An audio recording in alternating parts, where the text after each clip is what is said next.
बुलबुल और चियोंटी की कहानी। एक बुलबुल दरख्त पर रहता था। दरख्त के नीचे एक चियोंटी का घर था। बुलबुल सारा दिन अच्छे अच्छे गीत गाता, बाग में उड़ता फिरता, फूलों के गिर्द चक्कर लगाता और खुश होता। चियोंटी दिन बाहर मेहनत करती, जहां से खाने की चीज मिलती उठाकर घर ले आती और खुश होती। एक दिन बुलबुल ने चियोंटी से कहा, ऐ दाना, ये खुशी के दिन हैं, उदासी के दिन नहीं।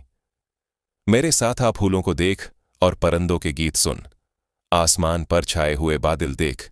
चियोंटी बोली, नादान बुलबुल, तू दिन भर गाता है, गाने से तुझे क्या मिलेगा? सर्दी पड़ेगी तो क्या करेगा, क्या खाएगा?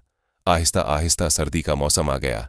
हवाएं चलने लगीं, दरख्तों के पत्ते जर्द होकर गिरने लगे, फूल मुरझा गए। बुलबुल फूल पर बैठा हुआ चीख रहा था। उसे खाने को कुछ नहीं मिलता था, अब वो गाता भी नहीं था। एक दिन बुलबुल को भूख ने सताया।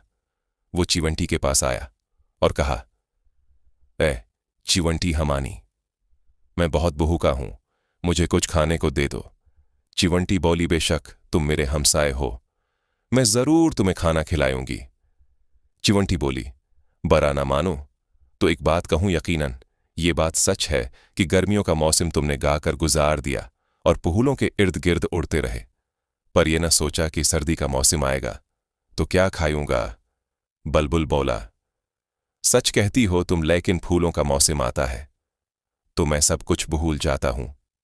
चिवंटी बोली, मेरे भाई, जो आने वाले वक्त की फिक्र नहीं करता उसे मुश्किल उठाना पड़ती है।